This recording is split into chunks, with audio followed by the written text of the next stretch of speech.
नमस्कार. लोकसत्ता ऑनलाईन मध्ये तुम्हा सर्वांचं खूप मनापासून नमस्कार. येरे पैशाचे 2 भाग येऊन गेले. प्रेक्षकांचा भरघोस प्रतिसाद मिळालाय आणि आता तिसरा भाग येतो. या निमित्ताने आज आपण सगळ्यांशी गप्पा मारणार आहोत.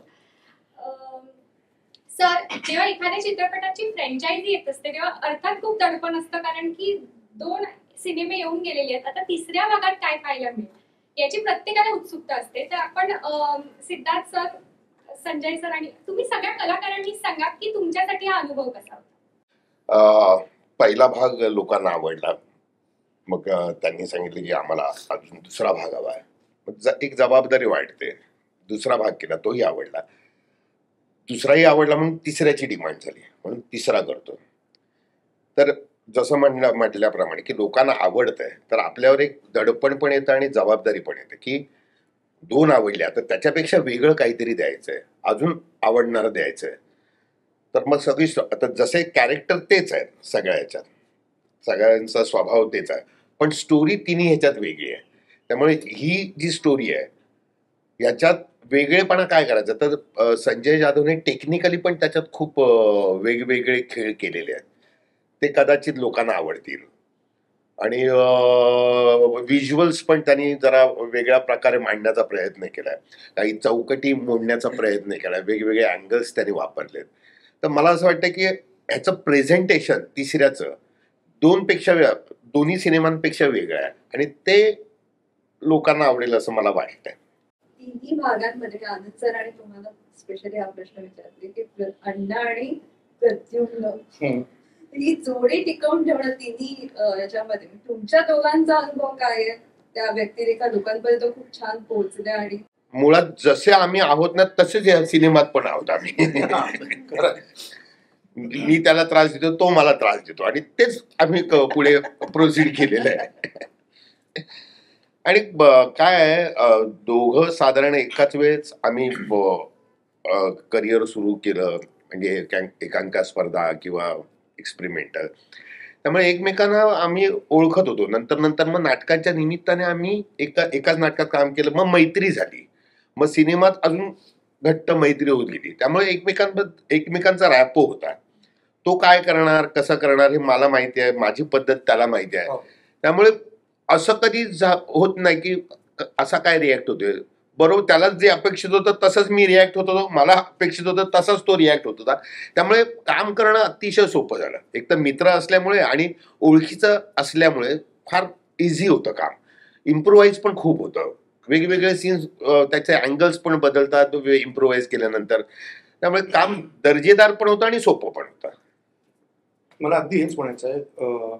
मला त्याच्यापेक्षा जास्त त्याचं क्रेडिट संजय जाधव यांचं आहे, कारण त्याला आमच्या दोघांची केमिस्ट्री माहिती असल्यामुळे तो आम्हाला सीन पुरवायला वेळ द्यायचा आणि त्याच्यानंतर त्याला जेवढं हवंय तेवढं त्याच्यातनं काढून घ्यायचं. त्या प्रत्येक वेळेला मग एखादी गोष्ट माझी गेली, एखादी गोष्ट संजय नाही सर हे नको करायला, आपण आपल्याला एवढंच हवंय.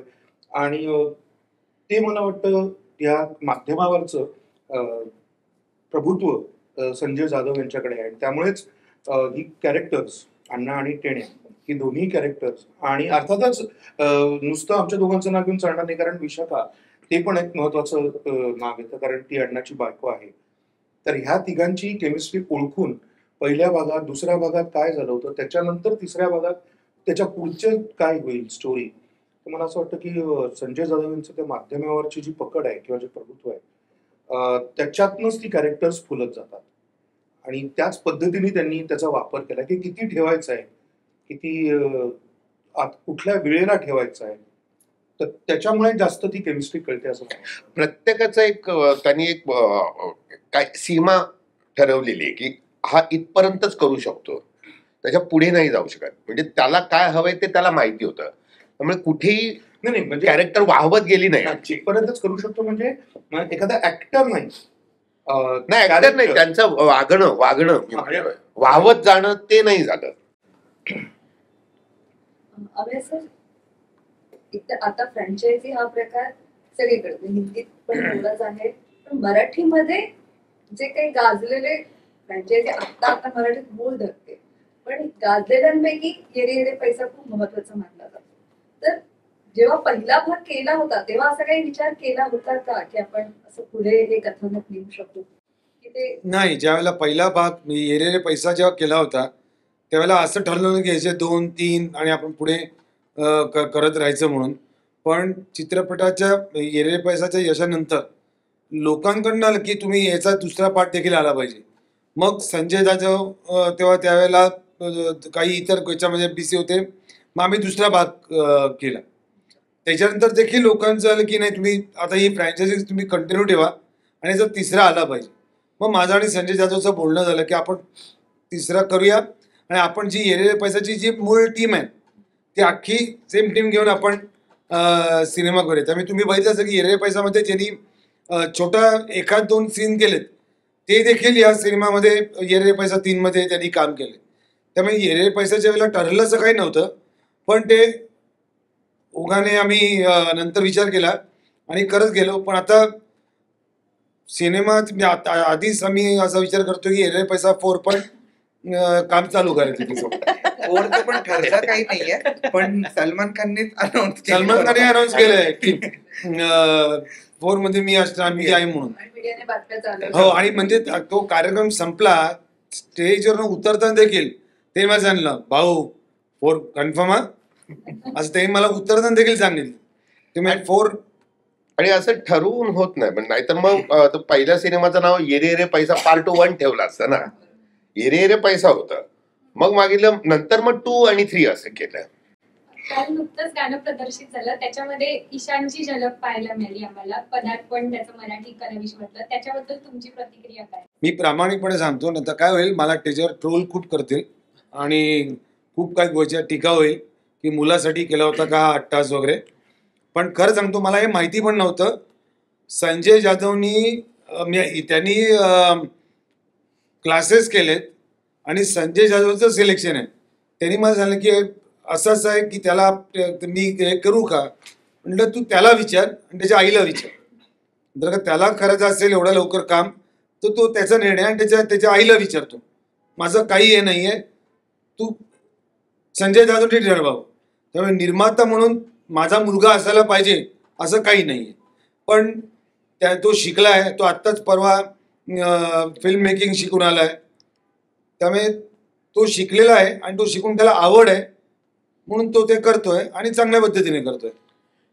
वडील म्हणून बरं वाटतंय मला. आणि ही गोष्ट अगदी खरी आहे. आणि मी दुसऱ्या बाजूने पण म्हणजे ट्रोल कशाला करायचा, कारण मुलासाठी वडीलच करतात. मी माझ्या मुलासाठी करणारच ना काहीतरी.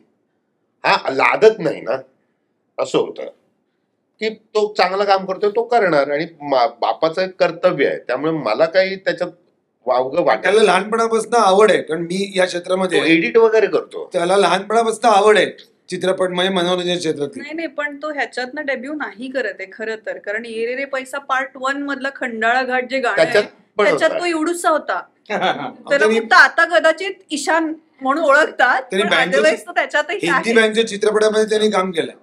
तो प्रत्येक वेगवेगळ्या वयात तो डेब्यू करतोय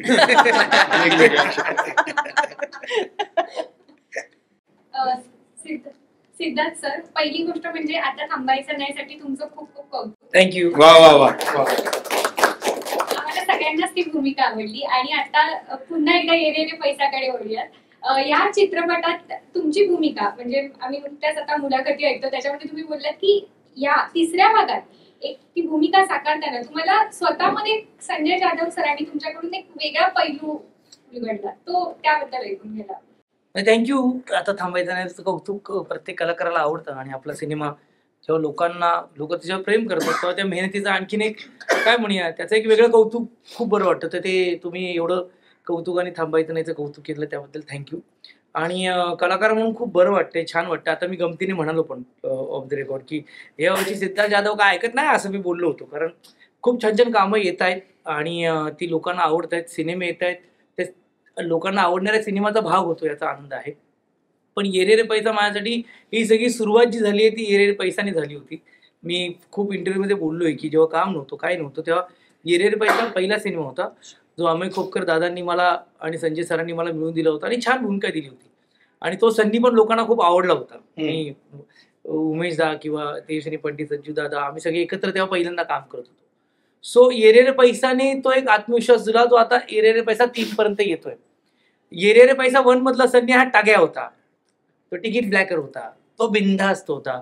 त्याच्या बबलीशिवाय त्याच्या आयुष्यात दुसरं कोणी नव्हतं. त्याला फक्त बबली जे म्हणेल ती राईट दिशा. पण या काही काळात कलाकार म्हणून पण काही गोष्टी शिकायला मिळाल्या आणि कॅरेक्टर वर्किंग पण काही गोष्टी शिकायला मिळाल्या. ये रे पैसा 1 किंवा 3 हे सगळं घडतंय ते एकाच व्यक्तीमुळे घडतंय, ज्याचं नाव आहे संजय जाधव. त्यांच्या डोक्यात तुम्ही तो मेंदू उघडून पाहिला तर तुम्हाला सगळे कॅरेक्टर दिसतील. कुठलं कॅरेक्टर कुठल्या पद्धतीने व्यक्त होतं या सिनेमात हे त्यांना जास्त माहिती आहे. सिद्धार्थ जाधव आणि सन्नी ह्या दोघांमध्ये जरी एनर्जी मॅचिंग असली तरी दोन वेगळ्या व्यक्तिरेखा आहेत. हा सन्नी प्रचंड इनोसन्स आहे त्यात सन्नीमध्ये, इनोसंट आहे त्यात. आणि तो बिचारा म्हणजे तुम्ही आता कालचा सोन्या बघितलं, त्यातला सन्नी बघा, म्हणजे धमाकेदार नाचणाऱ्या गाण्यामध्ये सिद्धार्थ जाधव शांत बसून आहे, कारण ते कॅरेक्टर आहे सन्नीचं. त्यामुळे आता ज्या ज्या गोष्टी ये रे पैसा 3 मध्ये केल्या त्या संजय जाधव सरांच्या डोक्यातल्या आहेत. हे कॅरेक्टर म्हणजे गमतीचा भाग सांगायचं तर जेव्हा ये रे पैसा 3चं आमचं वर्कशॉप सुरू झालं, म्हणजे संजयदाची ती पद्धत आहे, रीडिंग मग वर्कशॉपमध्ये काही गोष्टी वर्क करायच्या आणि मग फ्लोरवर जायचं. तर त्या वर्कशॉपच्या पहिल्या दिवशी आम्हा सगळ्या कलाकारांबद्दल ते एक गोष्ट बोलले होते. ते म्हणाले ये रे पैसा 1 केला तर प्रत्येक जण कोणतरी शोधत होतं, काहीतरी धडपडत होतं, उभं राहत होतं. पण ये रे पैसा 3 करताना आमच्यातले सगळे कलाकार काही ना काही करतायत. मी काहीतरी सिम्बा करून आलेलो, काहीतरी करून आलो, उमेश दा तेजस्विनी निर्माता झालेली, विशाखा का, ह्या सगळ्यांना सांगितलं की आपण आता कुठेतरी ते मिळवलंय, पण आता आपल्याला करताना ये रे पैसा 3 आपला तोच इनोसन्स त्या कॅरेक्टरमध्ये ठेवायचा आहे, ती भूक ठेवायची. त्यामुळे ज्या ज्या गोष्टी मी ह्या ये रे पैसा 3 मध्ये त्या सन्नीने केल्या त्या प्रामाणिकपणे, त्यात माझं काही नाही. जर चुकलो असेल तर माझं आहे, पण त्यात काही चांगलं झालं असेल तर ते 1000% संजय जाधव या व्यक्तीचं आहे, या डिरेक्टरचा आहे, लेखकाचा आहे. कारण तो त्याच्या सिनेमावर आणि त्याच्या कॅरेक्टर्सवर प्रचंड प्रेम करतो. तो कधीच बायस नसतो की ह्याचं चांगलं होऊ दे आणि ह्याचं नाही. तो प्रत्येक छोट्यातलं छोटं मोठ्यातलं मोठं तो प्रत्येक कॅरेक्टरला तोच न्याय द्यायचा प्रयत्न करतो. ही खूप महत्वाची गोष्ट आहे. आणि मला नेहमी वाटतं मी याचा सोलो करण्यापेक्षा ना कलाकारांच्या मांदियाळीत काम करणारा कलाकार आहे. तर मला खूप नशिबाने ही गोष्ट म्हणावीशी वाटते की मी ना अशा कलाकारांबरोबर काम करतो ना, जे सिनेमात माझं काय आहे हे म्हणण्यापेक्षा आपलं काय हे म्हणतात. आणि हा जो फरक आहे ना, माझं काय आणि आपलं काय, यामुळे पॉझिटिव्हिटी येते.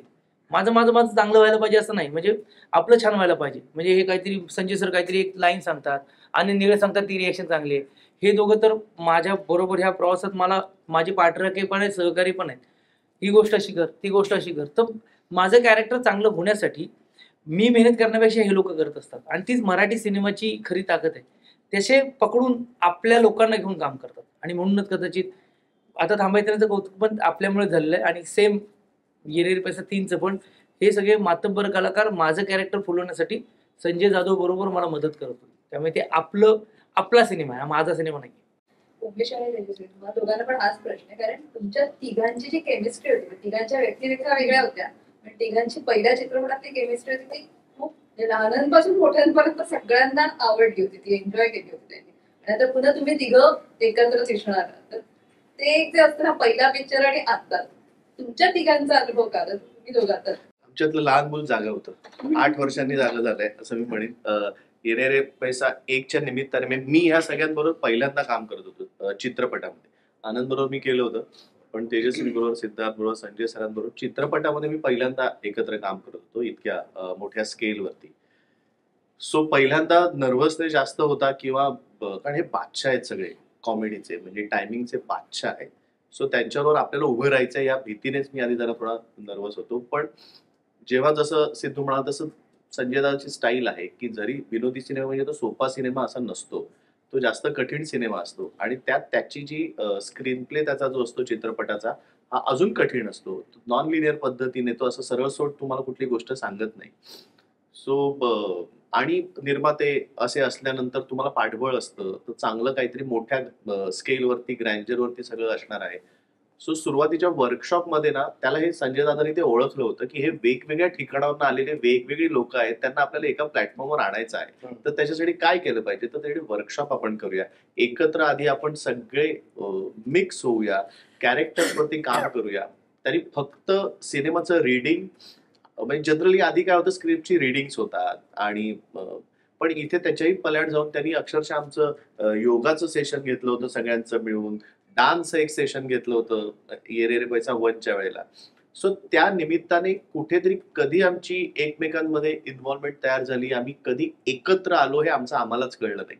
आणि जेव्हा आम्ही फ्लोअरवरती शूटिंगसाठी गेलो तेव्हा त्याचं आधी म्हणणं होतं की जे काही प्रश्न असतील ते तुम्ही वर्कशॉपमध्ये विचारून क्लिअर करा, मला शूटिंगवरती तुम्ही क्लिअर असले पाहिजेत.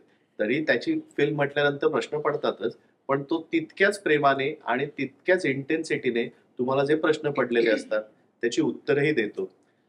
सो ते 1ला झाल्यानंतर आपसुकच आमच्या इतकं छान बॉन्डिंग तयार झालं. त्यामुळे 3चं जेव्हा करायचं ठरलं तेव्हा मला असं वाटतंय की दादाने एवढंच केलं की तोच जसं सिद्धू म्हणतोय की तोच इनोसन्स आमच्यात परत निर्माण करण्याचा त्यांनी प्रयत्न केला.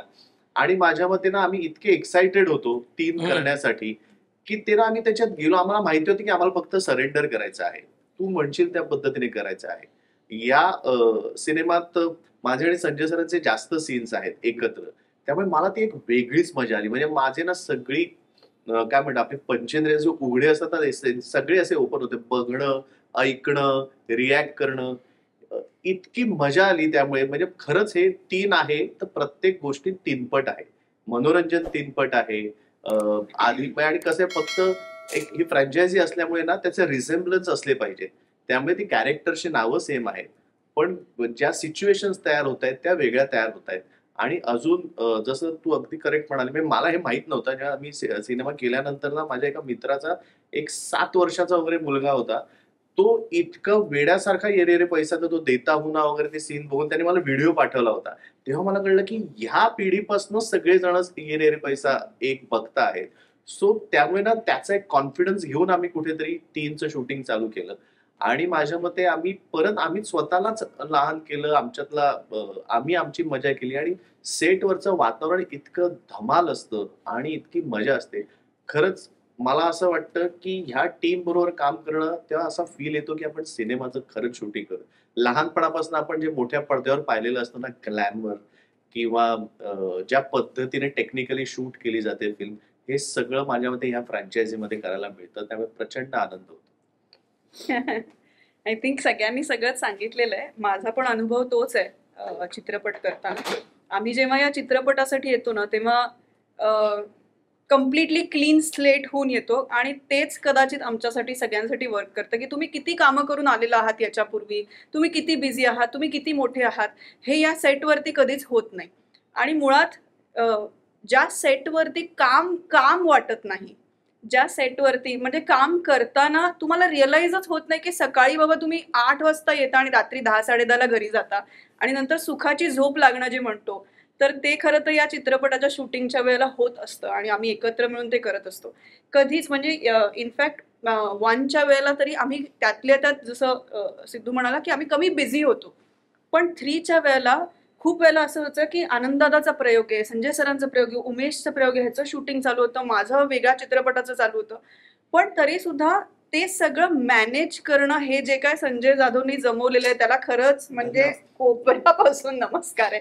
की एखाद्या दिग्दर्शकाची इतकी क्लॅरिटी होती की ओके माझ्याकडे हा इतकाच वेळ आहे आणि आम्ही सगळे इतके एकमेकांना ऍडजस्ट करणारे होतो आणि हे केवळ त्या माणसासाठी झालंय. म्हणजे आमचे आपापसातले रिलेशन्स आहेतच, पण असं वाटतं ना की ओके आता ह्याला सोडायचंय, म्हणजे आनंददादाला जायचंय, चला चला चला उशीर नको करूया, त्याला जायचं पण त्याच्याबरोबरचं काम उरकूयात, संजय सरांचं काहीतरी आहे, उमेशचं काहीतरी आहे.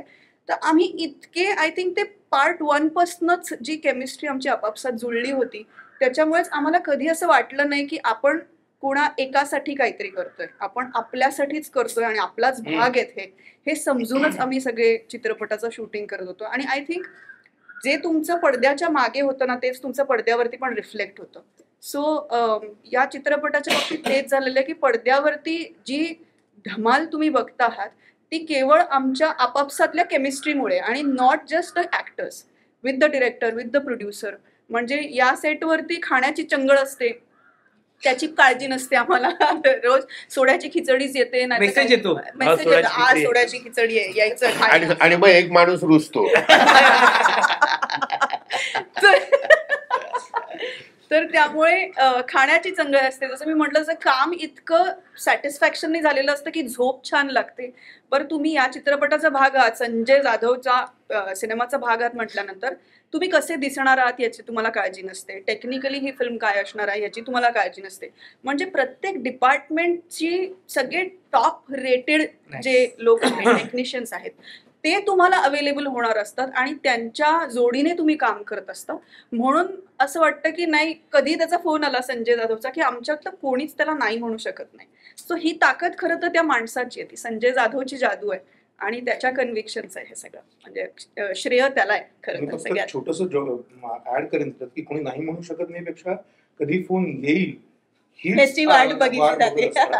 आणि ही जी म्हणाली ना ते अतिशय खरं आहे की काम करतानाची मजा, आम्ही खूप मजा केली असं जेव्हा म्हणतो तेव्हा लोक काही काही वेगवेगळ्या गोष्टी सांगतात. आम्ही एकदा इकडे खेळायलाच गेलो होतो, तिकडे खेळा. मला मनापासून असं सांगायचं की ह्या चित्रपटात जी मजा आली ती प्रत्येक सीन फुलवताना आली. कामाची मजा जे म्हणाली ते मला थोडस मोठं करून सांगायचं, बाकी काही नाही. की म्हणजे खूप वेळेला असं वाटतं की तुम्ही काय मजा केली असं खूप लोकांचा प्रश्न असतो. टिंगल केली का, त्याची टिंगल केली का. तर ही आमच्यासाठी मजा नसते. काम वाटत नाही, कारण ते त्याच्यात आम्ही इतके काय म्हणतात मिसळून गेलेलो असतो त्या कामामध्ये, इतके गुंतून गेलेलो असतो, ती गोष्ट फुलवण्यात इतके बिझी असतो की आम्हाला ते काम चाललंय ह्याचीच जाणीव होत नाही. सिद्धार्थ बरोबरचा एक सीन मी करत होतो आणि संजय असं म्हणाला आता आपला हा सीन झाला म्हणजे वर्कशॉप मध्ये झालाय, आता करूया. आणि त्याला काहीतरी नवीन सुचत होतं आणि हे करून बघूया का. तर मला ती गंमत वाटली की तो सगळा वेळ खरं तर खूप टाईट शेड्यूल मध्ये हे सगळं करायचं होतं, पण आता कलाकाराला काहीतरी सुचतंय ना तर 5 मिनिटं थांबू, बघू होईल, तुझ्या डोक्यात काय चाललंय, कशा पद्धतीचा सीन करूया असं वाटतंय. मग सिद्धार्थने काहीतरी तो अजून करून दाखवला, त्यातला अर्धा भाग त्यांनी ठेवला. हे नको. तर ही जी आयडिया आहे ना, तर मला असं वाटतं की दिग्दर्शकाबरोबर संजय जाधव असा एक दिग्दर्शक आहे की जिथे तो कलाकाराला काम करण्याची संधी देतो. आणि मला नाही वाटत आमच्यापैकी कोणाचा म्हणजे एखादी गोष्ट मी सुचवली, ह्याने सुचवली आणि त्याने नाही म्हणलं तर इथे इगोचा प्रश्नच येत नाही, कारण फिल्म त्याला दिसली, त्याला पूर्ण फिल्म दिसली ना. त्यामुळे ते एक मला फक्त जास्त सांगायचं होतं की इतक्या वर्षांमध्ये आम्हाला असं खूप वाटतंय की आता संजय जाधव ही डिझर्व्स अ हिट सिनेमा.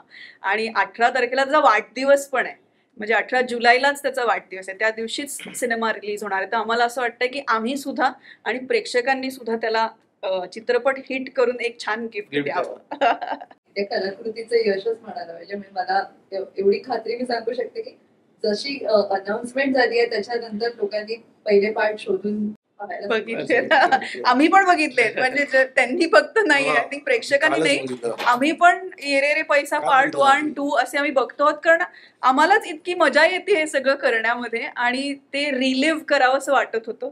तर त्याच्यातनं आय थिंक मौजच आली पण आम्हालाही. म्हणजे आपण कसे होतो आणि आता आपण कसे आहोत किंवा कसे दिसणार आहोत याची उत्सुकता आता आम्हाला खूप आहे. आणि पूर्ण तीनही सिनेमांच्या कथा या पूर्ण वेगवेगळ्या आहेत. म्हणजे कॅरेक्टर्स जरी सेम असले तरी कथा म्हणून, पटकथा म्हणून पूर्णपणे वेगवेगळ्या आहेत. तुम्हाला ही सगळी कॅरेक्टर्स नवीन गोष्टीत दिसतात आणि ते जास्त मला वाटतं गमतीचं आहे. ट्रेलर मध्ये उमेश सरांची खूप वेगवेगळी लुक पाहायला मिळतात, तर यासाठी प्रियाताईकडून काही टिप्स मिळाली? तिला माहीतच नाहीये खरं तर काय काय मी करणार आहे या सिनेमात. ते जरा तिच्यापासून लपवूनच ठेवलेलं आहे मी. फक्त मी लुक झाला की एक तिला फोटो पाठवायचा. पहिल्यांदा एक्साइटमेंट होती ना, मी आयुष्यात पहिल्यांदा असं काहीतरी करत होतो, त्यामुळे पहिल्यांदा टेन्शन होतं पण एक्साइटमेंट पण होती. म्हणून मी म्हटलं जसं टीमच्या यानं जेव्हा पहिल्यांदा ट्रायल केली तेव्हा मी इतका घाबरलो होतो. त्या हिल्स वरती 2-3 ट्रायल्स होते, एक साडीतली होती, एक फ्रॉक मधली होती, एक वन पीसची होती. ते वीग वगैरे घालून आल्यानंतर म्हणजे तो आता इतका त्या ह्याच्यात माहीर झाला, तोच प्रियाला टिप्स आहे असं काय. सो आय थिंक ट्रायल झाल्यानंतर माझ्या तेजस्विनीकडनं मला पहिला कॉम्प्लिमेंट मिळाली होती आणि तेव्हा माझा कॉन्फिडन्स कुठेतरी वाढला आणि मग मी प्रियाला फोटो पाठवला. हा बाबा बघ बाबा हे असा दिसतोय. पण अर्थात टिप विथ तसं काही, कारण इतके सगळे मातब्बर इथे आहेत, माझ्या ते सिनेमा पाहिल्यानंतरच ती मला टिप देईल पुढच्या सिनेमात. या चित्रपटात सगळे मातबर कलाकार आहेत, जसं उमेश सर म्हणाले, म्हणजे ते आता दिसतंय त्यापेक्षाही आणखी कलाकार आहेत. पण या कलाकाराच्या चित्रपटाला बॉलिवूड मधून पण रिस्पॉन्स मिळाला, म्हणजे धर्मा प्रोडक्शन जोडलं गेलं, प्लस अमिताभ बच्चन यांनी ट्रेलर रिलीज केलं. ट्विट केला त्यांनी, ट्विट केला ट्रेलर याने राजसाहेब आणि रोहित शेट्टी. तर ही भावना काय आहे की आपला सिनेमा बॉलिवूड मधून मातब्बर लोकांकडून प्रमोट होते किंवा त्यांच्याकडून कौतुकाची दाद मिळते. मला फक्त एवढंच वाटतं, मी याच्यात फक्त सांगेन की जेवढं मला माहितीये संजय दादांना करण जोहरचा स्वतःच खूप मोठा फॅन आहे. म्हणजे जे हे मला माहितीये तेवढं मी सांगते. आणि म्हणजे ज्या प्रकारचे तो सिनेमा बनवतो, ज्या प्रकारे तो हिरोला प्रेझेंट करतो, ज्या प्रकारे तो हिरोईनला प्रेझेंट करतो, ज्या प्रकारची गाणी किंवा त्याचं स्टोरी टेलिंग जसं असतं, तर मला असं वाटतं की धर्मा जेव्हा ह्याच्याशी असोसिएट झालं, धर्मा प्रोडक्शन्स आपल्या फिल्मशी, तेव्हा सगळ्यात जास्त खुश तर मला असं वाटतं की संजय जाधव असेल. हो ना, सगळ्यात जास्त खुश तोच असेल. कारण म्हणजे ही गोष्ट खूप वेगळी आहे की तो त्याचा फॅन आहे, पण ही गोष्ट खूप चांगली आहे की हिंदी सिनेमा सृष्टीमधल्या लोकांना मराठी सिनेमाशी असोसिएट व्हावं असं वाटतंय.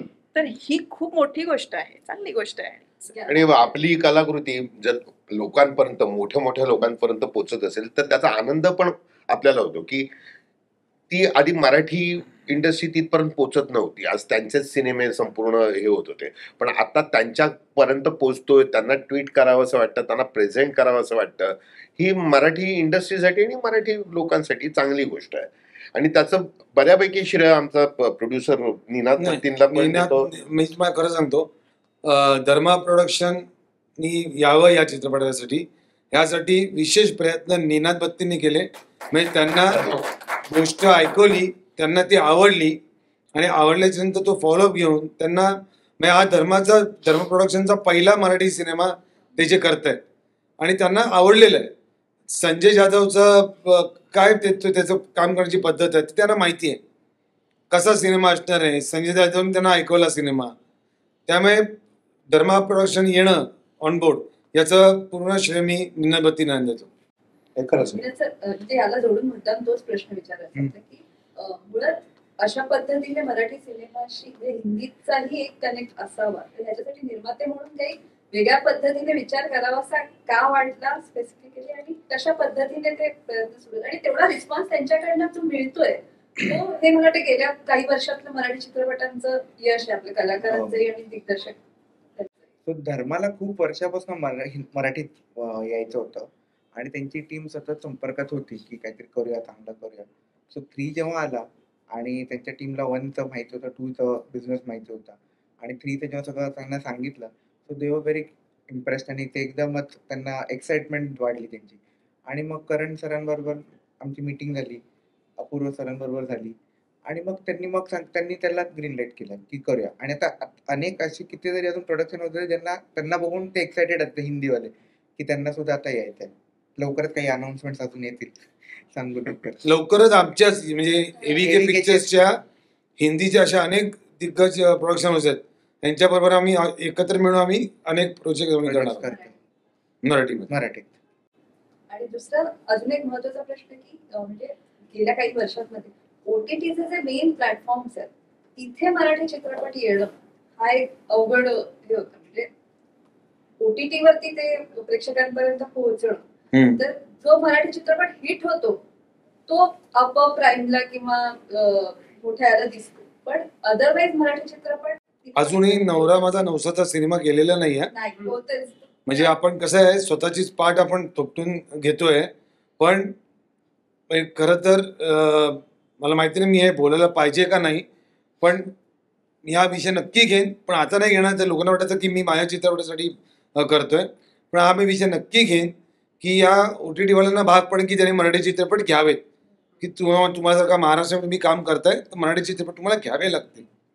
ही अशी दुय्यम दर्जाची वागणूक मराठी चित्रपट देता कामा नाही. आज तुम्ही बघाल तर एकही मराठी चित्रपट विकला जात नाही. आणि मी दर प्रत्येक इंटरव्ह्यू असो, कुठला आमचा इव्हेंट असो, तिथे माध्यमांचे जेव्हा येतात, तुम्ही पण ते करा असं माझी तुम्हाला विनंती राहील. मी तुमच्या लोकसत्तेच्या माध्यमातून महाराष्ट्रातल्या तमाम प्रेक्षकांना हात जोडून विनंती करतो की आम्ही सगळे खूप मेहनत करून चित्रपट बनवतो. ह्याच्यामागे लाईटमॅनपासनं निर्मात्यापर्यंत आणि मधल्या ज्या सगळ्या डिपार्टमेंट आहेत हे सगळे खूप मेहनत करून काम करतात. तो OTT वर कधी येईल, TV वर कधी येईल याची वाट न बघता तुम्ही चित्रपटगृहामध्ये जाऊनच चित्रपट बघा, ही माझी तुम्हाला कळकळीची विनंती आहे. मला एक सांगा, मराठी चित्रपट चालत नाही, चालतो. आता मला सांगा, मराठी चित्रपट बघायला मराठी प्रेक्षक जातो, जात नाही म्हणणार छावा मराठी माणसाने चालवला ना. जो काय 200-250 करोडचा जो बिझनेस झाला छावाचा, हा मराठी माणसानेच केला. सिंगम मराठी माणसानेच बघितला. मग मराठी माणूस जात का नाही चित्रपटगृहामध्ये बघायला? अनेक चांगले तुम्ही कलाकृती जाऊन बघा तरी थिएटरमध्ये. मराठी प्रेक्षक देखील जायला पाहिजे.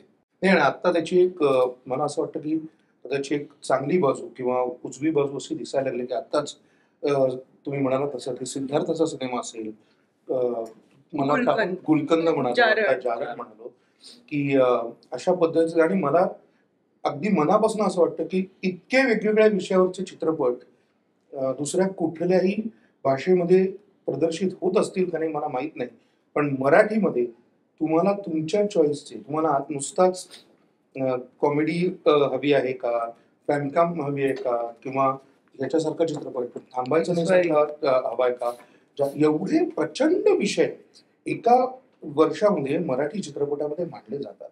आणि मला वाटतं हे खूप महत्वाचं आहे की एकाच पद्धतीचे सगळे सलग चित्रपट येतात आणि मांडले नाही. मी तुम्हाला कलाकार सुद्धा माझा अगदी इव्हन कलाकार सुद्धा मला अतिशय आनंद होतो सिद्धार्थ जाधवचा की तो वेगवेगळ्या भूमिका ह्या अशा पद्धतीच्या घेतो की न घाबरता त्यांनी एक हा चित्रपट तर मग अजून काय करायचं आहे. कलाकार सुद्धा जर का तेजस्विनींनी निर्मिती केली, वेगळ्या पद्धतीची भूमिका केली, तर सगळे कलाकार, असं नाहीये मराठीमध्ये की एक शाहरुख खान टाईप कोणीतरी हिरो आहे किंवा एक सलमान खान टाईप कोणीतरी आहे. मला अभिमानाने सांगावं असं वाटतं की आत्ताचे जे आमचे हिरो आहेत किंवा ते कॅरेक्टर्स करतात, न घाबरता कॅरेक्टर्स करतात. भरत सारखं असेल, संजय सर आहे, न घाबरता ते त्या वयाची कॅरेक्टर्स लोकांसमोर करतात. आता एवढीच फक्त विनंती आहे की लोकांनी यायला पाहिजे. मराठी चित्रपट म्हणजे हे अनेक वेळेला जेव्हा म्हणतात ना की थिएटर्स मिळवून देऊ, तर थिएटर मिळतील, प्रेक्षक कुठून मिळणार त्यांना? काही आम्ही थिएटर मिळवून देऊ, प्रेक्षक कुठून आणायचे? मी तुम्हाला आता एक 3-4 दिवसापूर्वीचा ट्रेलर लॉन्च झाला, त्याच्या दुसऱ्या दिवसावर तुम्हाला किस्सा म्हणतो. सकाळ म्हणजे माझा अख्खा दिवस खराब केला माझ्या एका मित्राने. मला एक फोन आला माझ्या मित्राचा, जुना मित्र माझा. आता मला हसावं का रडावं मलाच कळेना की त्याला काय बोलू. मी म्हटलं मी नंतर बोलतो, मी फोन कट केला. त्यांनी मला असं सांगितलं की अरे आम्ही काल ट्रेलर लॉन्च हे बघितलं, खूप छान झालं, रोहित शेट्टी वगैरे मराठीसाठी आले, रे वा व्हेरी गुड. तर मला 18 तारखेला ये रे पैसा 3ची व्हिडिओ सीडी मिळेल का? मी माझ्या सोसायटीमध्ये लावतो. आता ह्याच्यावर मी त्याला काय उत्तर देऊ? मी काय हसू रडू, उत्तर काय देऊ त्याला? लोकांमध्ये अवेअरनेस नाहीये. आणि माझी अशी इच्छा की तुम्ही करू शकता ते, आणि तुम्ही करावं, ही प्रामाणिक इच्छा आहे तुमच्याकडे. तुम्हाला सगळ्यातच कलाकार म्हणून मुद्दाम हा प्रश्न विचारते. मागाशी तुमच्या बोलण्यातनं पण आलं की नाही म्हटलं तरी गेल्या काही वर्षांमध्ये तुमच्या कामातून तुमच्या प्रत्येकाची म्हणून एक ओळख निर्माण झाली आहे, स्टाईल निर्माण झाली आहे. आणि नाही हे नाकारूनही जाणार नाही की प्रेक्षक ते ओळखून असतात किंवा प्रेक्षक धरून असतात की मला सिद्धार्थचा पिक्चर बघायचा आहे, मला उमेशला बघायचं आहे, मला तेजस्विनीला बघायचं आहे, संजय सरांच्या वेगवेगळ्या भूमिका, इव्हन आनंद सरांच्या. म्हणजे अलिबाबा आणि तो एक वेगळा विषय असून सुद्धा एवढी स्टारकास्ट अशा पद्धतीने येते म्हटल्यावर सुरुवातीला का होते लोक आली त्याच्यामध्ये. तर कलाकार म्हणून तुम्हाला या सगळ्या प्रोसेस कडे कसं वाटतं की इतक्या वर्षांत एक ओळख निर्माण होण्यासाठी सुद्धा कलाकाराचं एक निरंतर प्रक्रिया आपण जी म्हणतो चित्रपट सृष्टीची ती म्हणून असते, तुम्ही सगळ्यांनी अनुभवली, ती टिकवली पण आहे आणि तुमच्या कामात पुढे पण नेली. काय वाटतं? आय थिंक बोलत बोल बोल बोल बोल मी फक्त एकच वाक्य म्हणेन की कलाकाराला ना ओळख बनवेपर्यंतचा एक स्ट्रगल असतो आणि नंतर टिकवण्याचा वेगळा स्ट्रगल असतो. म्हणजे ते मेंटेन करणं जे आपण म्हणतो ना, तो वेगळा स्ट्रगल असतो. आणि सगळेच त्यांच्या त्यांच्या परीने कोणाला वरण भात व्हायचंय की रोज आपलं वरण भातच मिळतोय, आम्हाला कधीतरी तांबडा रस्सा पांढरा रस्सा व्हावंसंही वाटतंच. तर त्यामुळे आम्हाला कधीतरी असं होते इच्छा ना की आपण काहीतरी वेगळं करूयात.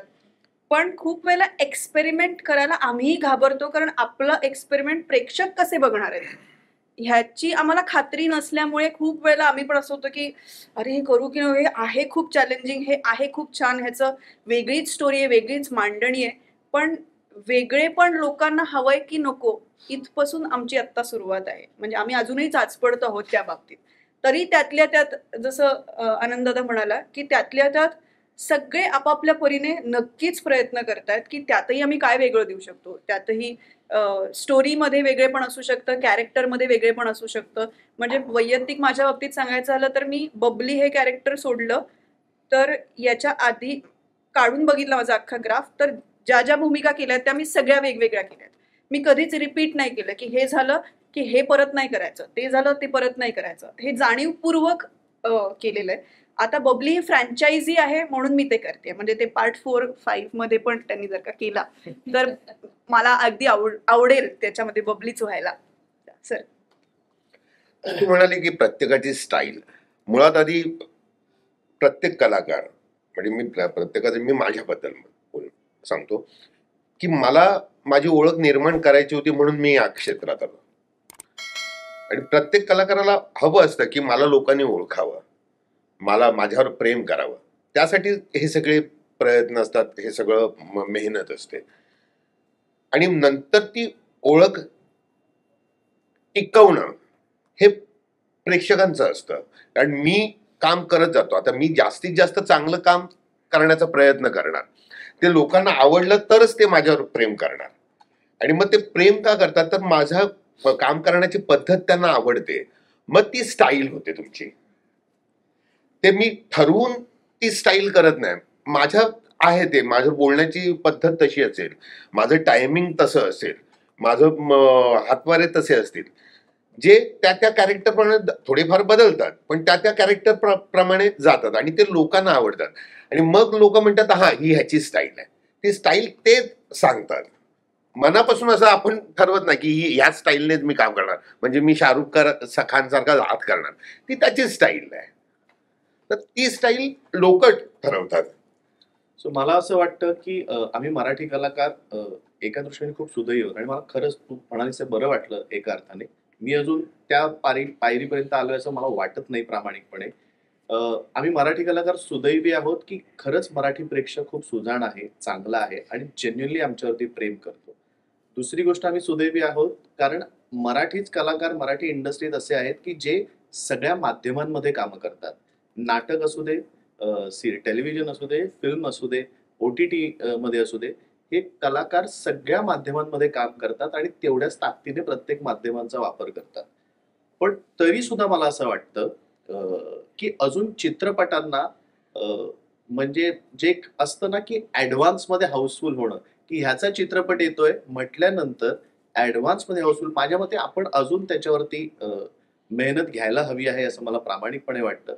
आम्ही आमच्याकडनं पण मेहनत घ्यायला हवी आहे आणि एक टीम म्हणून सुद्धा सगळ्यांनी मिळून मेहनत घ्यायला हवी आहे की जास्तीत जास्त चांगले चित्रपट अजून तयार व्हायला हवेत. कलाकार म्हणून आम्ही अजून जास्त चांगलं काम करायला हवं, विश्वास निर्माण करायला हवा. विश्वास निर्माण केलेला नाहीये का, तर असं नाही आहे. वेगवेगळ्या माध्यमांमध्ये म्हणजे ते नाटकामध्ये असू दे, संजय सर इतकी वर्ष ते थिएटर करतायत, सातत्याने करतायत, त्यामुळे त्यांचं नाटक म्हटल्यानंतर लोक जातातच त्यांना बघायला, त्यांची स्टाईल बघायला. सिद्धू इतकी वर्ष नाटक करतोय, आता सातत्याने सिनेमे करतो आहे. सो तू जसं म्हणायचं तसं सिद्धूचा एक विश्वास असतो की तो काहीतरी मजा आणणार, काहीतरी छान बघायला मिळणार, हा एक विश्वास असतो. पण तरी सुद्धा मला असं वाटतं अजून मराठी चित्रपटांमध्ये माझी प्रामाणिकपणे इच्छा आहे की जेव्हा सिनेमा ट्रेलर रिलीज होईल किंवा डेट डिक्लेअर झाल्यानंतर पहिल्या आठवड्याचे हाऊसफुलचे बोर्ड्स आधीच लागले पाहिजेत. माझ्या मते आपण त्या दृष्टीने पाऊल उचलायला पाहिजे आणि लवकरच ते होईल याची आशाही आहे. आणि ते दिवस आधी होते, म्हणजे दादा कोंडकेंनी ते करून दाखवलं होतं की त्यांचा सिनेमा म्हटल्यावर हाऊसफुल. मला फक्त दरवेळेला एकच प्रश्न पडतो की मराठी चित्रपट का चालत नाहीत किंवा का होत नाहीत, हे सगळे प्रश्न फक्त कलाकारांना, निर्मात्यांना आणि दिग्दर्शकांनाच विचारले जातात. असं कधी आपण विचार केलाय का की संपूर्ण महाराष्ट्रभर जी थिएटरची अवस्था आहे, का जातील प्रेक्षक? म्हणजे चित्रपट कितीही चांगला असला तरी मला थिएटरमध्ये अनकम्फर्टेबल असेल आणि मी 250 रुपयाचं तिकीट देऊन सिनेमा बघायचा असेल आणि मला तिथे जर खुर्ची सुद्धा नीट नसेल, तर कशासाठी प्रेक्षक थिएटरमध्ये जाऊन बघतील? मग त्यांना तो कम्फर्ट झोन हा त्यांच्या घरात जर वाटत असेल, म्हणजे ही खूप विचित्र गोष्ट आहे. पण हे मला कायम असं वाटत राहिलंय की हे फक्त एकट्या फिल्म मेकर्सचा किंवा करणाऱ्यांचा भाग नाही आहे, तर हा सगळीकडे असा भाग असला पाहिजे. आज जाऊन तुम्ही अनेक चित्रपटगृह बघितली तर तुम्हाला स्वतःला बसता येत नाही. म्हणजे जी चांगली आहेत तिथे लोक येतात आणि तिथेच लोक येतात असं माझं म्हणणं नाही आहे. पण हा दोन्ही बाजूनी विचार असला पाहिजे की लोकांना आज कम्फर्टेबली मला चित्रपट बघायला मिळायला हवा. जरा जरी मला बसल्यानंतर 3 तासामध्ये थोडंसं इकडे तिकडे झालं तर मग त्यांना चित्रपट सुद्धा अरे यार असा वाटायला लागतो. अशी एक माझी आपली धारणा आहे, कदाचित चूक असेल. पण हा मुद्दा दोघांनी मिळून एकत्र करून मांडला पाहिजे तर प्रेक्षक नक्की येतील, प्रश्नच नाही. म्हणजे आता नार्वेकर सर म्हणाले की इतकी वर्ष काम करतायत, एखादं काम चुकतं ना, एखादं काम चुकतं म्हणजे काम करताना. पण 25-25 वर्ष माणसं तिथे का आहेत? तर मला असं वाटतं की प्रेक्षका विश्वास ठेवतात की यांनी मला काहीतरी चांगलं दिलंय, आत्ताच ठीक झालं पण परत तो चांगलं काहीतरी देईल. तर हे मला असं वाटतं प्रेक्षकांचा हा त्या कलाकारावरचा विश्वास फार. म्हणजे मी सिद्धार्थाचंच उदाहरण घेईन, किती वेगळं त्याचं पोतराजासारखं एक काम त्यांनी केलं होतं. त्यांनी खरंच सगळ्यात जास्त एक्सपेरिमेंट मला वाटतं सिद्धार्थने केलं चित्रपटांमध्ये. त्यांनी त्याच्या एनर्जीचा वेगळ्या ठिकाणी एकदा दुसऱ्या ठिकाणी त्यांनी कधी ह्याच पद्धतीचा आता आवडता आहे तर तेच करत राहावे असं केलं नाही. त्यांनी सिरियस कामं केली. त्यांनी सिरियसमध्ये गंभीर अशा दृष्टीने व्यक्तिमत्व म्हणून तर हे करत असतात कलाकार, 100% करत असतात. त्यामुळे मी जास्त नाही बोलणार. मला फक्त ते आयडेंटिटी बद्दल फक्त बोलायचं की ते कलाकाराची जी, तर मला वाटतं की कलाकाराचं त्यात असतंच काय इनपुट, पण ते सर्वात लेखक, दिग्दर्शक आणि निर्माते हे खूप महत्वाचं आहे. कलाकाराची एखादी इमेज किंवा एखादी पॉप्युलॅरिटी होण्यासाठी निर्माता तो सिनेमा निर्मित करतो, दिग्दर्शक करतो आणि लिहितात. सो मी हे माझं 25वं वर्ष आहे अभिनयाच्या कारकिर्दीचं. तो जत्रापासून आत्ता थांबायचं नाही किंवा येरे पैसा 3 पर्यंत सिद्धार्थ जो ऍक्टर म्हणून जो काही ग्रो होत गेला, जसं आनंद सर आता म्हणाले की तुम्हाला वेगळ्या पद्धतीने नटाला बघितलं जातं. मराठी जसं मगाशी उमेशदा पण मस्त म्हणाले की ना, आपण नशिबान आहोत की मराठी ऍक्टर्स ना, मराठी कलाकारांना खूप वेगळ्या पद्धतीने प्रेझेंट केलं जातं. म्हणजे त्यांचा विनोदही पहिल्या सिनेमातला विनोद तो दुसऱ्या सिनेमात नसतो, तो विनोदही वेगवेगळ्या पद्धतीने असतो. सो मी नेहमीच म्हणतो, मी किती चांगला ऍक्टर माहिती नाही, पण मी नशिबान ऍक्टर आहे की मी 25 वर्ष ह्या पद्धतीने काम करतो. त्यामुळे प्रत्येक व्यक्तिरेखा माझ्यासाठी मला खूप एक्साइट करते. ह्याला मी हे करणार आहे. आणि सरेंडर होणं जे म्हणजे आता 2 दिग्गज संजय सर आणि आनंद सर बोलले, आमचा प्रवासच हा एकांकिका स्पर्धा, मग नाटक, मग मराठी टेलिव्हिजन, मग मराठी सिनेमा, मग त्याच्या पुढे जाऊन तुम्ही साऊथ करा, हिंदी करा. तर ती एक प्रोसेस असल्यामुळे तुम्ही प्रत्येक म्हणजे एकांकिका स्पर्धेतला कस हा मग व्यावसायिक नाटक मिळालं की त्यात लागतो. मी व्यावसायिक नाटक मिळताना कुठेतरी टेलिव्हिजनवर दिसलं पाहिजे रे, म्हणून आपण टेलिव्हिजनवर दिसतो. मग टेलिव्हिजन दिसण्याची भूक आपल्याला मोठ्या पडद्यावर घेऊन जाते. सो ती जी भूक आहे ना मराठी नटांची आपल्याला प्रेझेंट करण्याची, ती आहेच. पण त्याला जेवण वाढणारे हे म्हणजे निर्माते, दिग्दर्शक, लेखक जे आपल्या मराठी इंडस्ट्रीत कमालीचे आहेत, जबरदस्त कमालीचे आहेत. म्हणजे तुम्ही नाटक, आत्ताची नाटकं घ्या, सिनेमे घ्या. माझ्यासाठी केदार सरांनी माझा विनोद फाईन केला, पण महेश सरांनी त्या विनोदाबरोबर अरे तू त्याच्या पलीकडे जाऊ शकतोस हा कॉन्फिडन्स दिला. म्हणून मग आता पोतराज सतीश मोत्रेंनी मला एक पोतराजी भूमिका दिली, सुरेश मुळेकरनी काहीतरी एक विकृत सिक्युरिटी गार्डच दिला. सो ऍक्टर म्हणून तुमच्याकडे तो कॉन्फिडन्स देणारी ही मंडळी आहे. अमेय कोपकर सारखा माणूस निर्माता, तो बोलतो ना सिद्धार्थ जाधवला घेऊन मला पिक्चर करायचा आहे, तर त्या खिशातले पैसे आपण एखाद्या गोष्टीसाठी टाकत असतो, तर त्यालाही तो आत्मविश्वास येणार त्या निर्मात्याला, हे तेवढंच महत्वाचं आहे. म्हणून ते एकात एक आहे. तुम्ही नट दिसत असला तरी ते म्हणजे कटआउट आहे ना, आपण बोलतो की असे म्हणतात साऊथच्या हिरोचे कटआउट लागतात, तर त्याला बांबूचे टेको आहेत. आम्हाला निर्मात्यांच्या हातभाराचे टेको आहेत. आमचे कटआउट दिसले नसले ते त्यांच्या कटआउटपेक्षा मोठे आहेत. ही सर्वात मोठी गोष्ट आहे. त्याची जाणीव प्रत्येक मराठी कलाकाराला आहे. प्रमोशनचं निमित्त आहे. म्हणजे मी त्या मुद्द्यात जात नाही की थिएटर किंवा हे आम्ही प्रमोशन करत असतो, जास्तीत जास्त लोक जातात. संजय सरांनी बरोबर बोलले की स्वर्गीय दादा कोंडके सरांचं नाव घेतलं, स्वर्गीय लक्ष्मण बेर्डे सरांचं नाव घेतलं, पद्मश्री आपले महाराष्ट्र भूषण अशोक सराफ सर आहेत, त्यांचे सिनेमे धोधो चालले 25, 30, 75 आठवडे चालले. आता जे आमचेही सिनेमे चालतात, आता कसं झालंय खूप ठिकाणी शोज, म्हणजे मला जे गणित कळलंय, म्हणजे आम्ही सिंगल प्लाझाला हाऊसफुल झाला की हे एक लॉजिक होतं जेव्हा मी ऐकायचो. प्लाझाला हाऊसफुल झाला म्हणजे ठीक आहे. मी हे पाहिलंय की भारत माताला इंटरव्हल झाला की त्याचा रीळ प्लाझाला यायचा 3:30च्या शोला, आणि मग तो इंटरव्हल नंतर यायचं, हे पण व्हायचं. पण आता तुम्ही प्लाझाला लावताय, तुम्ही नक्षत्राला लावताय, तुम्ही सिटी लाईटला लावताय, तर 500 लोक किंवा 350 लोक प्लाझाला जाण्याच्या ऐवजी 100 लोक प्लाझाला जातात, 100 लोक भारतमात जातात, 100 लोक सिटी लाईटला जात आहेत. लोक विखुरली जात आहेत. पण लोकांना मराठी सिनेमा पाहायचा आहे ही सर्वात मोठी गोष्ट आहे. म्हणजे मला नशिबान आहे की नट म्हणून जी काय आयडेंटिटी आहे ते आईवडिलांचा आशीर्वाद, महाराष्ट्रातलं मायबाप रसिक जनतेचं प्रेम आणि मराठी निर्माता, दिग्दर्शक, लेखक यांचा सर्वात मोठा आदर आहे. आता आपण मराठी प्रेक्षक मराठी चित्रपट बघायला जात नाही असं बोललो, उलट नाटकाकडे प्रेक्षकांचा ओढा वाढलाय असं काही दिवसात दिसतंय. तर काय नेमका बदल झालाय आणि काय अनुभव आहे? म्हणजे ना एक गोष्ट अजून एक आहे, निर्मात्यांनी देखील, सगळ्या निर्मात्यांनी एकत्र येऊन बसायला पाहिजे की काय होतं, एका दिवशी एका शुक्रवारी जर काय 3 आणि 4 मराठी, कधी कधी 5 मराठी चित्रपट रिलीज होणार असतील तर प्रेक्षक देखील कुठे जाणार? मग तेव्हा तो विचार करतो मी थिएटरवर बघतो. पण तसं नाही. आज उद्या शिवाजी मंदिरला जर का मला कळलं की सिद्धार्थाचं नाटक आहे, मी जातो. पार्लरला कळलं मला आज इथे आहे, तिकडचे लोक जातात. पण चित्रपटाच्या बाबतीत एक गोष्ट नक्की की निर्मात्यांनी एकत्र येऊन बसायला पाहिजे. हे अनेक वेळा अनेक निर्मात्यांना मी सांगितलेलं आहे की एकत्र येऊन की ठरवा, तुम्ही तारखा वाटून घ्या की या तारखेला मी येतो, 2 आठवडे मला करू दे, 2 आठवड्याच्या नंतर तू ये. आता येरे पैसा 3च्या बाबतीत मला वाटतं 14 एप्रिलला डेट अनाऊन्स केली होती आणि मी माझ्या भाषेमध्ये सर्वांना हात जोडून नम्र विनंती केली होती आणि मेसेज देखील पाठवले होते की 18 तारखेला मी येतोय, हे मी 14 एप्रिलला सांगतोय, तुम्ही यायचं नाही कोणी. ते मला माझ्या चित्रपट पुढे 2 आठवडे कोण नाही. आता शेवटी माझं नशीब. नाटकाच्या बाबतीत तुझे म्हणजे कदाचित संजय सर जास्त सांगू शकतील, किंवा म्हणजे कित्येक वर्ष मी नाटक करतोच आहे की तर ते 2 मुद्दे एकमेकांच्या बरोबर जोडण्यात तसा मला अर्थ वाटत नाही. अर्थ म्हणजे पेक्षाही ते इतकं वेगवेगळे आहेत, माध्यम वेगवेगळे आहेत. तुम्ही असा नाटकाचा प्रेक्षक वेगळा असतो आणि सिनेमाचा वेगळा असतो. हे कधीही कंपॅरिझन कधीच टेलिव्हिजन आणि सिनेमा किंवा अशी होत नाही. सिनेमा आणि नाटक, कारण तुम्हाला उठून कुठेतरी जायचं आहे, एक बघायला जायचं आहे. आणि एक बलस्थान मला असं वाटतं की चित्रपटांमध्ये आज 1000 गोष्टी टेक्निकली AI आल्यापासून अजून गोष्टी होतील. नाटक हे असं माध्यम असू शकेल कदाचित की जिकडे तुम्हाला लाईव्ह परफॉर्मन्सला बरं होणार नाहीये.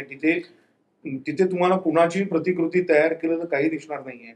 तुम्हाला नाटक आणि अनेक अतिक्रमणांमधनं सिनेमा आणि नाटक जात आलेलं असून अजूनही ते टिकूनच आहे. तर त्या बाबतीत मी अतिशय पॉझिटिव्ह आहे. मी अतिशय सकारात्मक दृष्टीने त्याच्याकडे बघतो की कधी चित्रपट जोरात चालतात, कधी नाटक सगळ्यांचं चालतं असं नाही, जे आवडतं ते बघतात.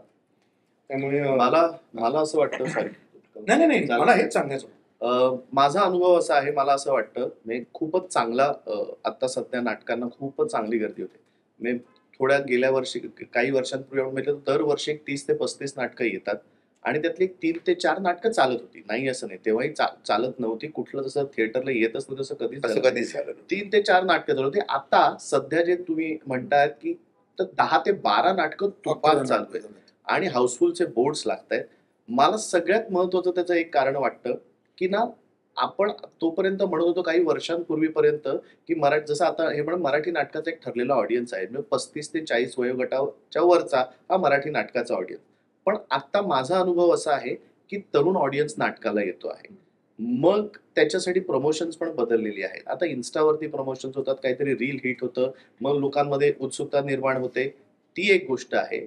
दुसरी गोष्ट असं आहे की आत्ताचे जर तुम्ही काही विषय बघितले नाटकांमध्ये सुद्धा, तर कंटेम्पररी विषय खूप हाताळले जात आहेत. वेगवेगळ्या पद्धतीची नाटकं आपल्याकडे पहिल्यापासून होतच होती, तेव्हा त्या त्या काळचे करंट विषय घेऊनही नाटकं होत होती. पण आता काही नाटकं तरुण पिढीचे विषय हाताळले जात आहेत, किंवा ज्या पद्धतीने लोकांना प्रमोशन ज्या पद्धतीने आता होत आहे त्यामुळे तरुण पिढी नाटकाकडे येते आहे. सो माझ्या मते हा ऑडियन्स अचानक वाढला आहे.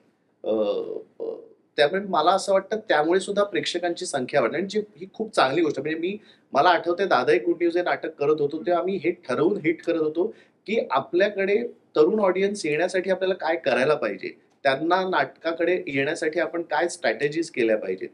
आणि मला आनंद या गोष्टीचा आहे की आमचे निर्माते जेव्हा आतमध्ये येऊन म्हणायचे की असा प्रेक्षक नाटकाला येतोय जे तिकीट काढतायत आणि म्हणतात की कुठून जायचं आतमध्ये.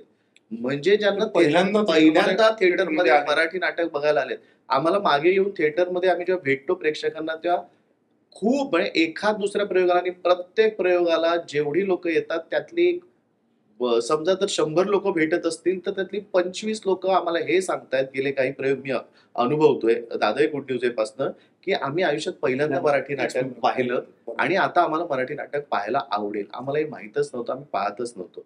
म्हणजे जेव्हा करोनाचा काळ होता तेव्हा एका वेळेला भीती वाटत होती की अचानक थिएटरकडे लोकांनी पाठ फिरवली तर OTT आल्यानंतर सगळे आता OTT कडे वळले तर. पण जेव्हा 50% मध्ये थिएटर चालू झाली तेव्हाही हाऊसफुलचे प्रयोग, कारण लोकांना ते कुठेतरी घरी बसून OTT सतत बघून किंवा त्या त्या पद्धतीचं त्यांना कुठेतरी बाहेर पडून लाईव्ह परफॉर्मन्स बघण्याची पण एक इच्छा, अशी अनेक कारणं आहेत त्याला. पण ही खूप चांगली गोष्ट आहे आणि माझ्या मते आणि त्याला जसं म्हणतोय तसं ना एक कारण नसतं. तरुण येत आहेत, नवीन प्रेक्षक ओढला जातो आहे, जुनाही प्रेक्षक आहे, वेगवेगळे विषय हाताळले जात आहेत आणि सगळ्यांचे मिळून प्रयत्न टार्गेट केलं जात आहे प्रेक्षकांना ओढण्यासाठी. यामुळे आता सध्या तरी मराठी नाटकांना खूपच चांगले दिवस आहेत, ते अजून वाढू देत माझं म्हणणं आहे. आक्षेप आणि त्यात नेमकी थिएटर्स बंद आहेत त्याची एक वेगळीच भीती आहे. माझ्या मते नाटकाची थिएटर जसं मगाशी हा म्हणाला अजून सुसज्ज होऊ देत, चांगली होऊ देत. आणि मी एक अजून सांगेन की कुठेतरी जसं मी म्हटलं की आपण वेगवेगळ्या माध्यमांमध्ये काम करतो, सो असा प्रेक्षक येतोय आणि काय हवं ही सिरीज बघितली आणि आम्हा तुम्हा दोघांना लाईव्ह बघायचं होतं. त्यामुळे लहानपणा अगदी माझ्या लहान मुलाला पासनं ते वयोवृद्धांपर्यंत सगळा ऑडियन्स नाटकाकडे येतोय, वेगवेगळ्या कारणाने येतोय. सो ही पॉझिटिव्ह गोष्ट आहे. ही अजून अशीच आता तेच सुद्धा सगळ्या बाबतीत होऊ दे हीच इच्छा आहे. प्रत्यक्ष अनुभव घेण्याची मजा पण वेगळीच असते ना. हा प्रश्न विचारण्याचं कारण म्हणजे माझ्या वयाच्या लोकांमध्ये जेवढी वेब सिरीजची चित्रपटांची चर्चा होती तेवढी आता मराठी नाटक आणि मराठी नाटकं ही मराठी सिनेमाच्या प्रमोशनचं माध्यम पण होत आहे. म्हणजे मी पहिल्यांदा त्या दिवशी दादा आपल्या जरदरची गोष्ट मध्ये यशवंतराव चव्हाण सेंटरला पॅक हाऊसफुल शोला मी आणि तेजस्विनी उमेशाच्या नाटकाला गेलो. आम्ही येरेर पैशाची हुडी घालून नाटक संपल्यानंतर त्या लोकांना भेटलो, त्यांच्याबरोबर येरेर पैशाच्या टायटल ट्रॅकवर नाचलो. हे पहिल्यांदा घडलं की मी नाटकाच्या थिएटरमध्ये सिनेमाचं प्रमोशन करायला गेलो. तर ना हे वेगळंच एकात एक सुरू झालेलं आहे आणि लोकांनी उत्स्फूर्तपणे प्रतिसाद पण दिलाय. म्हणजे आता नाटक चालू आहे ह्याचं माझं आपल्या विशाखाचं नाटक चालू आहे आपल्या चित्रपटातल्या. सो सगळ्यांनी तेच सांगितलं की नाही आमच्या नाटकाचा प्रयोग असेल तेव्हा ते स्टँडीज द्या, आम्ही जाऊन भेटू. सो हे अगदीच करायला. भरत जाधव सर म्हणतात की या दामोदर पंत सहिरेला या, कारण पॅक्स चाललेत, या आणि तुम्ही लोकांना सांगा. म्हणजे मी म्हटल्याप्रमाणे आमचा सिनेमा आपला सिनेमा तुम्ही या इथे प्रमोट करा, कारण इथे लोक येतात त्यांना करू दे, अवेअरनेस होऊ दे. तुमचं जे म्हणणं आहे ना की लोकांपर्यंत पोहोचायला पाहिजे, तर प्रत्येक माध्यम निर्माते वेगवेगळ्या कृत्या करतायत, रील्स होत आहेत, आर्टिकल्स येत आहेत, वर्णन होत आहेत, लाईव्ह जातोय. तुम्ही ज्या ज्या माध्यमातून मायबाप रसिक प्रेक्षकांना भेटाल ते भेटा आणि तुमचा सिनेमा पोहोचवा. ही मराठी नाट्यसृष्टी पण सांगते, हे खूप चांगलं आहे.